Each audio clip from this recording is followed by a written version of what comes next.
فناوری، تازه ترین دستاوردهای تکنولوژی، معرفی اختراعات، نوآوری و دانستنی های جالب از دنیای فناوری. فناوری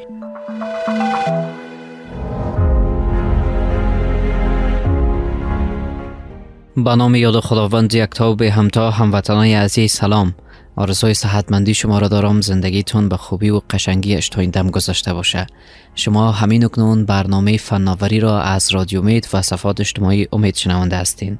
باز هم برنامه این هفته فناوری آغاز شد. در این هفته برنامه فناوری خبرهای جدید از دنیای تکنولوژی، نوآوری، ابتکار، خلاقیت جوانان داریم. برنامه فناوری شما عزیزایی که تازه شنونده هستین در 3 بخش متفاوت تقدیم شما میشه. بخش اول اخبار از دنیای تکنولوژی از افغانستان و بیرون از افغانستان.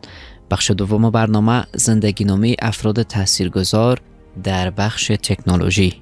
موبایل هوشمند، ساعتی که در دست دارین یا هم دیگر ابزارهای تکنولوژی را که میبینین ممکن به این فکر باشین که سازندهش چی کسی باشه. در بخش دوم برنامه فناوری بیشتر روی زندگی نامه افراد صحبت میکنیم که مخترع یک بخش از تکنولوژی باشه. و بخش سوم برنامه اختصاص داده شده به مصاحبه با جوانایی که ابتکار کرده، خلاقیت کرده، نوآوری کرده و با ابتکار خلاقیت نوآوری خود سهولت را در زندگی شما ایجاد کرده. در اولین بخش از برنامه قرار داریم خبرهای هم هست از دنیای تکنولوژی. در بخش اول برنامه فناوری اولین خبر ما از ویژگی یا هم نسخه جدید موبایل های آیفون یا هم سیستم iOS است. قرار است که امسال در سال 2026 در ماه جون نسخه جدید یا هم ورژن جدید iOS 2027 به موبایل های آیفون بیاید. خب این نسخه جدید یا هم این ورژن جدید یک سلسله ویژگی هایی را اعلام کرده که همراه خود بر شما عزیزان میاره. در این نسخه یا هم در این ورژن قرار است ویژگی هایی در بخش فوتوس یا هم گالری یا هم در بخش عکس به شما اضافه کنه کمپانی اپل، که ویژگی های برجستهش ای است که اکستند اضافه میشه. زمانی که شما عکس را کلانتر یا بزرگتر میسازین، زمانی که 4 طرف عکس خالی میمونه، با کمک AI اکستند خودش جاهای خالی را با تصویر شما در نظر گرفته پر میسازه. یعنی زمانی که شما پکسل عکس را زوم میکنین یا کلان میسازین، اطراف عکس اگر خالی میمونه خود سیستم او را تنظیم میکنه و دیگه یک سلسله کیفیت در تصویر ایجاد میشه. زمانی که شما تصاویرتون کم کیفیت باشه، شما میتونید به کمک هوش مصنوعی در گالری آیفون کیفیت تصویر خود را بیشتر بسازین. این از جمله ویژگی های برجسته است که در بخش گالری ورژن جدید یا هم در iOS 2027 در ماه جون در امین سال قرار است که رونمایی شود و شما عزیزایی که از موبایل های آیفون استفاده میکنین میتونه براتون یک خبر جالب باشه.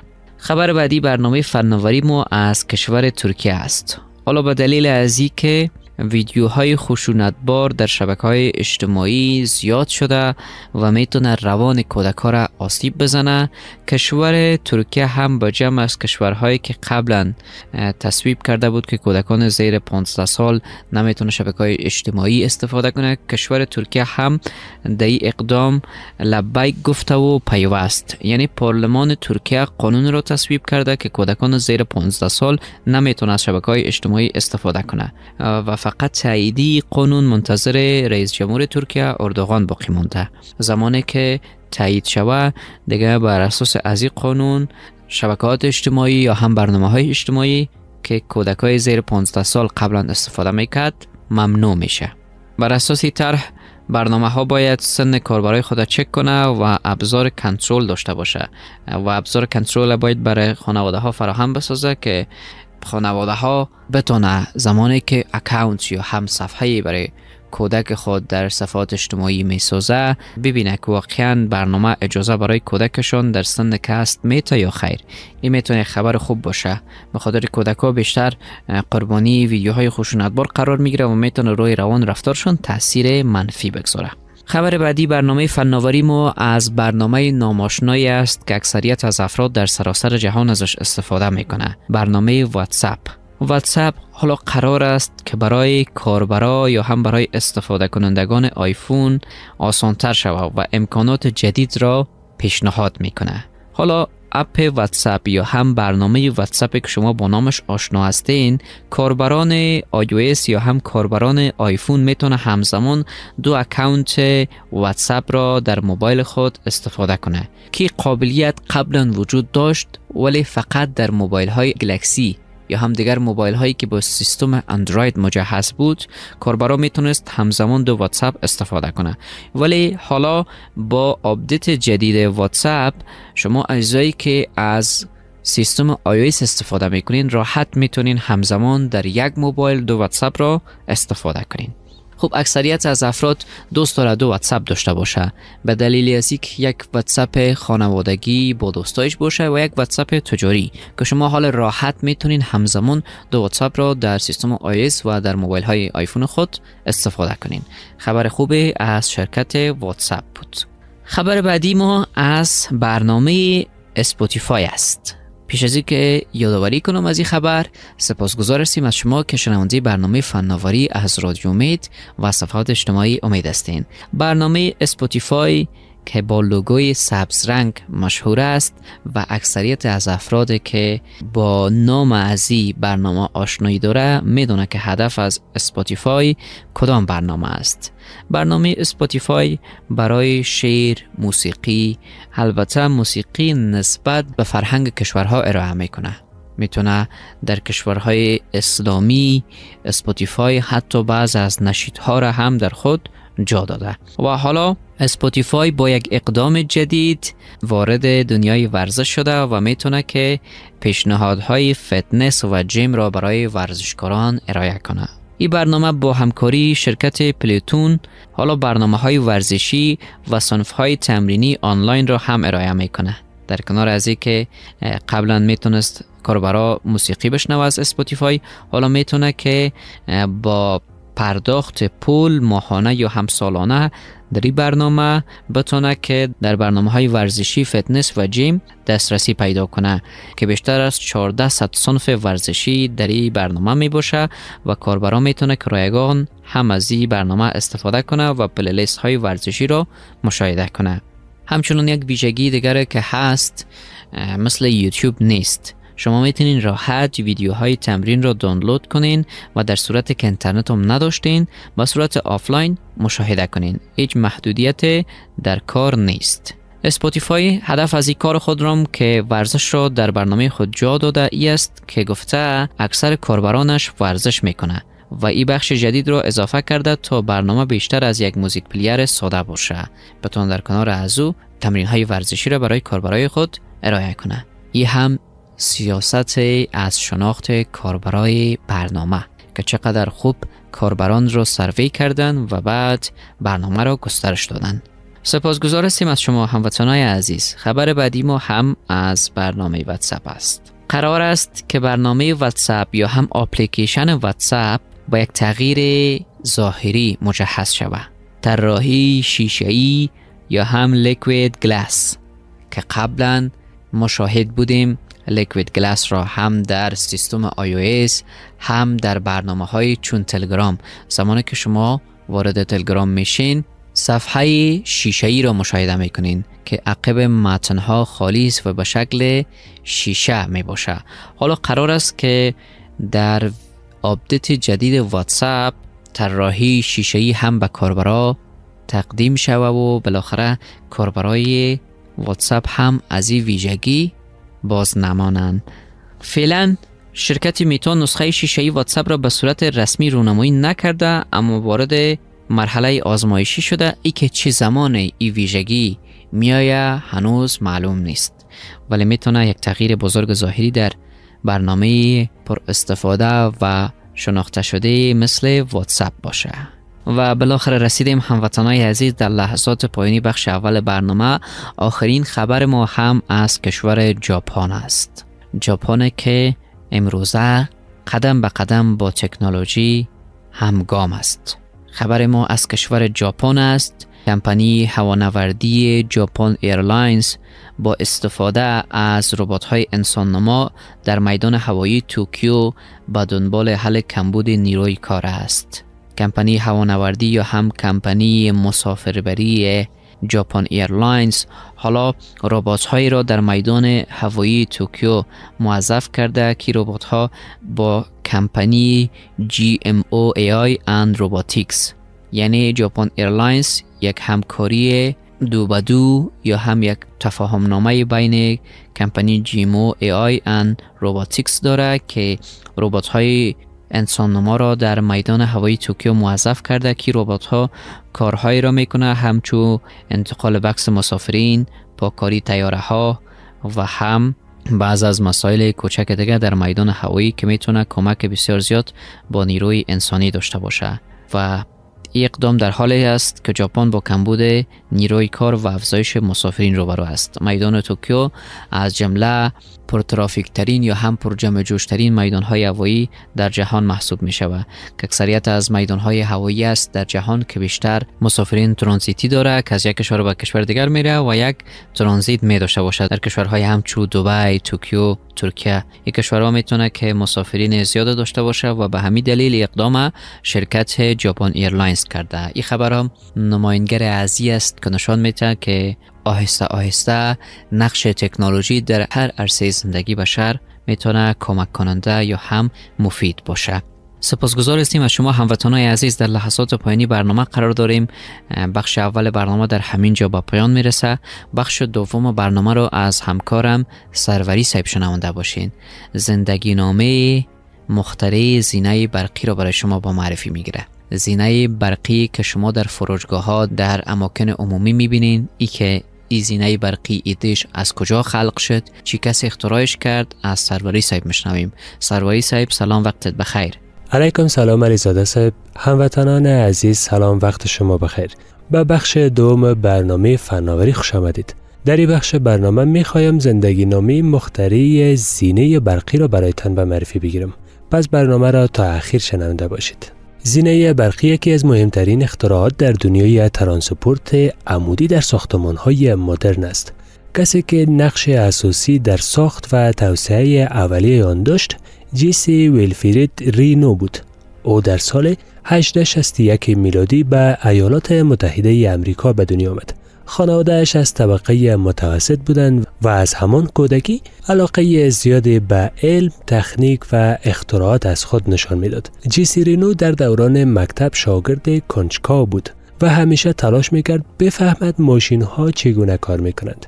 بعد از ختم دوره مکتب او وارد پانتون شد و در رشته انجینری تحصیل کرد. در این دوره علاقه‌اش به ماشین‌ها و سیستم‌های حرکتی بیشتر شد و همین علاقه بعدها مسیر زندگی او را تغییر داد. رینو بعد از فارغ التحصیل وارد کارهای انجینری و طراحی ماشین‌آلات شد. او به این فکر افتاد که چگونه میتوان حرکت مردم را در ساختمان‌های بلند یا مکان‌های پرازدحام را آسان تر ساخت.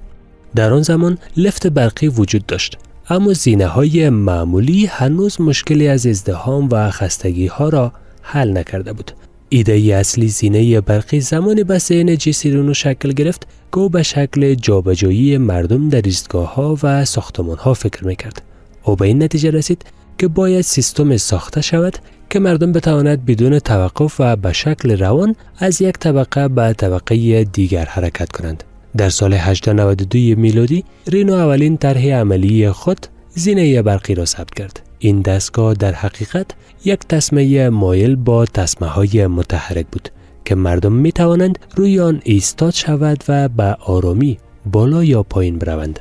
اولین نمونه عملی زینه برقی او در سال 1896 در شهر نیویورک در ایستگاه کونی ایسلند ثبت شد. این وسیله در ابتدا ساده بود، اما برای مردم آن زمان بسیار شگفت‌انگیز و حتی عجیب به نظر می رسید. زینه برقی رینو در واقع اولین نمونه موفق و عملی از چنین سیستمی در جهان بود. بعد از آن شرکت‌های بزرگ مانند اوتیس شروع به توسعه و بهبود این اختراع کرد و آن را به شکل امروزی تبدیل ساختند که ما در مراکز خرید، میدان‌های هوایی و ساختمان‌های بلند استفاده می‌کنیم. جیسی رینو شاید خودش نمیدانست، اما اختراع او یکی از مهمترین تغییرات در زندگی شهری مدرن را به وجود آورد. بعد از موفقیت اولیه زینه برقی، این فناوری به سرعت در سراسر جهان گسترش یافت.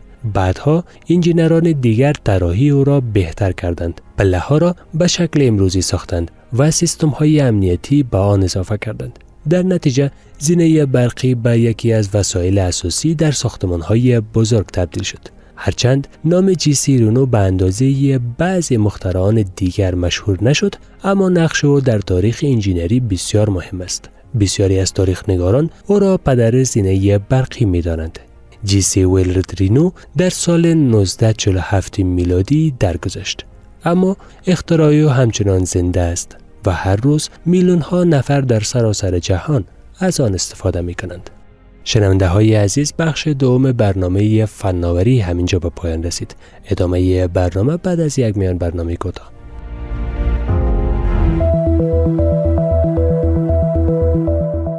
هیچگاه برای یادگیری فناوری دیر نیست. هر قدم کوچک امروز می تواند پایه‌گذار دستاورد بزرگ در آینده باشد.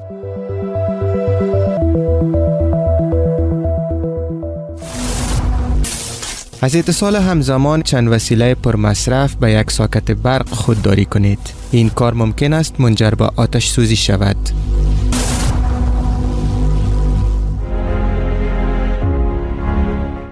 د امید رادیو او د فناوري خبرونې درنو اوریدونکو سلامونه، نیکی هیلې او پیرزویانې مې ومنئ. هیله ده چې روغ جوړ خوښ او سوکاله به اوسئ. حیران احمدزی مو د دې اونۍ په یوه بله ځانګړې خپرونه کې هرکلی کوم. درنو اوریدونکو، لکه څرنګه چې تاسو ته معلومه ده چې موږ تل هڅه کړې په دې خپرونه کې د فناوري خپرونه کې بېلابېل موضوعات راخلو او په هغو موضوعاتو باندې له ځوانانو سره، له هغو ځوانانو نوښتګرو ځوانانو سره مرکې کوو چې دوی بېلابېل اختراعات کړي وي.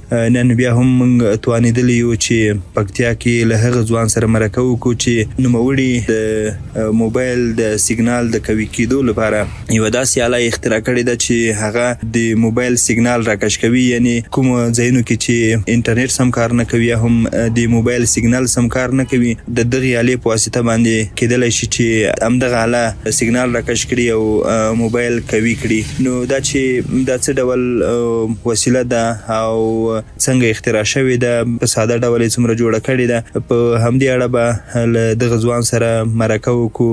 له موږ سره په دې خپرونه کې میلمه دی او دی به له موږ سره پاتې خپرونه کې پاتې کېږي. تاسو ته ډېر ښه راغلاست وایم. ډېره مننه چې موږ ته مو وخت راکړ او له موږ سره حاضر شوی. یو څه چې درنو اورېدونکو ته باید زه ووایم، رفیق جان دمګړی په انجینري برخه کې زده کړې کوي او له دې مخکې یوه بله اختراع کړې وه. دا چې د اختراع څه ډول کړې ده، له ده سره خبرې کوو. تاسو ته ستړي مه شئ او ښه راغلاست وایو. ډېره مننه چې موږ ته وخت راکړه. د همدغې اختراع په اړه باندې لږ څه معلومات را سره شریک کړئ. دا اختراع څه ده؟ بسم الله الرحمن الرحیم. لومړیو کې تاسو اوریدونکو ته السلام علیکم ورحمت الله وبرکاتو. دا اختراع چې دا د موبایل د سیګنال د قوي کولو لپاره یوه آله ده چې دا موږ سره مرسته کوي په هغه ساحه کې کله چې د نیټورک یا د شبکو سیګنال په سمه توګه نه رسېږي یا ساحې بلاک وي، په هغه ځایونو کې موبایلونه کار نه کوي. نو ما یوه داسې آله جوړه کړه چې هغه ساحو کې چې موبایل سیګنال کار نه کوي یا په ځینو ځایونو کې چې موبایل سیګنال کار نه کوي، نو دا آله د یوه ساحې دپاره ګټوره ده چې موږ سیګنال په راکش کړو او موږ ته د موبایل سیګنال چې دا قوي کړو. او دا له فلزي موادو لکه المونیم او مسو څخه کار اخیستل شوی تر څو سیګنال راټول کړي، متمرکز کړي. دا هم مسلکي وسیله نه ده، خو د عامو خلکو لپاره یوه ارزانه او ګټوره حل لاره ده. که دغه راته ووایې دغه آله څنګه کار کوي، په کار باندې وغږېږئ، یعنې تاسو خو معلومه کړې وي څنګه څه ډول کار کوي؟ دا آله چې ده د سیګنال د څپو د انعکاس او تمرکز په اساس کار کوي. فلزي سطحه څپې راټولوي او موبایل ته په قوي ډول رسوي. که سم ځای نصب سي، ساحه کاوري کنه هغه ځای کې شبکې زیات وي، نو دوی کولی شي بیخي تیز کار وکړي. او ځینې داسې ځایونه موږ لرو چې په هغه ځای کې شبکې سم کار نه کوي یا په هغه ځای کې بیا لږ کمزوري کېږي. دغه تاسو خو ویلې چې هغه ځایونو کې چې چې شبکې کار نه کوي د په خپل توانیږي چې سیګنال راواخلي او کوي کی دا ولې مهمه ده که په دغه باندې راته وغږیږي؟ په هغه سیمو کې چې سیګنال کم وي دا وسیله خلکو سره مرسته کوي چې اړیکې ښې کړي، همدارنګه د زده کړې او ټیکنالوژي نن سبا د نړۍ ډېر تمرکز یا ډېر کار کوي چې د یوټیوب او د ځینو ای آی او چټ جی پي ټي څخه معلومات ترلاسه کړي. نو موږ داسې ساحل لرو په هغه ځای کې موبایل د وایس کار نه کوي. نو موږ دا چې نصب کوو موږ دپاره سیګنال راکش کوي، موږ هم 3G او 4G دغه سیګنالو کې هم کار تر اخیستی سو. موږ یې تعلیم په برخه کې یوه غټه کار تر اخیستی سو. بالکل رښتیا. د دې جوړول کلم چې دغه جوړوله د علم اختراع کوله طبعا کار یې څنګه و؟ د دې جوړول اسانه دي او که نه؟ د دې جوړول که زه درته ووایم ته به باور هم ونه کړې. دغه جوړول بیخي ساده، بیخي اسانه جوړیږي. دا ساده توکي دي لکه کین او تار څخه جوړه شوې. خاص مهارتونو ته اړتیا هم نه لري. هر زده کوونکی دا تجربه کولی شي که ذهن په کار واچوي دوی نور پرمختګونه کولی شي. بالکل. تا خو ځینې ګټې وویلې چې ګټې لري ځکه سیګنال کوي او د انټرنیټ او دغسې نورې برخو کې ډېرې اسانتیاوې راولي. نورې ګټې به یې څه وي که په نورو ګټو یې راته وغږېږئ چې ډېری وخت کې خو ځوانان دغه د یوټیوب او دغه هر څه نه استفاده کوي، په نورو ګټو یې وغږېږئ؟ نورې ګټې خو دغه دي چې ارزانه ده، ژر جوړیږي، کمزوری سیګنال کې له موږ سره مرسته کوي، همدارنګه د زده کړو لپاره یو ښه عملي مثال ده. رښتیا هم اسانه ده او دغسې کم مصرفه ده، یعنې کم لګښت پرې راغلی ده. تر ټولو دا مهمه ده چې کار ډېر کوي. طبعا په هر کار کې ځینې نیمګړتیاوې وي، کله چې څوک اختراع کوي نو نیمګړتیاوې به خامخا ورته رامنځته کېږي. څه کوئ تاسې نور دغه نیمګړتیاوې څه دي لکه کومې به نیمګړتیاوې به پوره کوئ؟ ما مخکې مې یادونه وکړه که نه چې ډېر کوي نه ده ځکه مسلکي پوسټر په شان کار نه کوي. ځینې وختونه لږ اغېز لري او د ځای پورې اړه لري. ځینې ځایونو کې ما مخکې تاسو ته یادونه وکړله چې ځینو کې زیات کار کوي، په ځینو کې به کم کار کوي. په ځای پورې تفاوت. نو خامخا ته هم هوډ به لرې، یعنې دا به وایې چې په راتلونکي کې به خامخا یو څه پرمختګ ورکوم. یعنې راتلونکي کې څنګه کوئ، څه کوئ پرې؟ دې وسیلې ته نور پرمختګ ورکړل شي. کولی شي چې یو مسلکي وسیله بدله شي. ځوانان کولی شي دا ښه کړي چې حتی کاروبار ترې جوړ کړي. او دغسې موږ که چېرته اقتصادي پلوه یا د علمي پلوه یو لاسنیونه وشي، موږ کولی شو چې نورې له دې نه غټې اختراعګانې وکړو. نو موږ کوشش کوو چې دا نور هم پرمختللی شي. رښتیا هم تر ډېره ځوانان دغه غواړي چې بېلابېلې اختراعګانې وکړي او دوی وتوانېږي چې خپل هدف ته ورسېږي. په ډېرو امکاناتو ډېرو هغه څه ته اړتیا لري چې دوی باید خپل ځان په بسیا کړي. تاسو غوښتنې او هیلې به چې څه باید وکړئ؟ پیغام دغه ده چې له کوچنیو نظریاتو پیل وکړي، تجربه وکړي، همدا ساده کارونه لوی اختراعګانو باندې بدل کړي. له کوچنیو شروع وکړئ تر غټو پورې ځان ورسوئ. طبعا تاسو به ډېرې اړتیاوې لرئ او وروسته کې بیا هم دغه پوښتنې ته پاتې کېږم. ډېرې اړتیاوې به لرئ، څه باید در سره وشي؟ مالي ملاتړ باید وشي. هغه ځوانان چې ستا هغه باید نور اختراعګانې وکړي، دوی د مالي سپورټ وسي یا تخنیکي برخو کې وسایلو کې ورسره کومک وشي. څه وشي داسې؟ موږ باید هم اقتصادي ډګر څخه لاسنیونه وشي، هم علمي ډګر څخه موږ ته زمینې هوارې شي چې موږ ته تخنیکي وسایل بدبختانه چې په افغانستان کې ډېر کم دي. له نور هېوادونو یو داسې وسیلې تجاران نه راواردوي په هغې کې دوی ګټه نه وي. نو موږ دا غوښتنه له حکومت څخه کوو، له مسلکي پوهنتونونو له مسلکي ادارو څخه کوو چې تاسو موږ ته مسلکي وسایل وارد کړئ، افغانستان ته صادر کړئ. نو موږ غواړو چې نور پرمختګونه وکړو په هره طریقه. یو له مسلکي نه بلکې له طبي اقتصادي هره طریقه باید موږ پرمختګ وکړو، خپل هېواد په خپو ودرو. ډېره مننه له تا نه. مننه. خیر اوسئ. تاسو هم چې ما ته مو بلنه راکړه په دې خپرونه کې، له ټولو اورېدونکو څخه مننه. ډېره مننه. د امید راډیو درنو اورېدونکو، دا به زموږ د فناوري خپرونې ځانګړې مرکه چې دا ځل مو بیا هم پکتیا کې له هغه ځوان سره چمتو کړې وه چې د په خپل نوښت او په خپل زیار سره د موبایل د سیګنال د قوي کولو لپاره یوه آله جوړه کړې وه او اختراع کړې وه. او غوښتنې دا وې چې باید نور امکانات ورته برابر شي تر څو دی وتوانېږي چې بېلابېلې لاسته راوړنې ولري. تر بیا چې په یوه بله فناوري خپرونه کې زه حیران احمدزی راځم، تر هغو ما ته اجازه راکړئ. د الله په امان ښې شېبې ولرئ.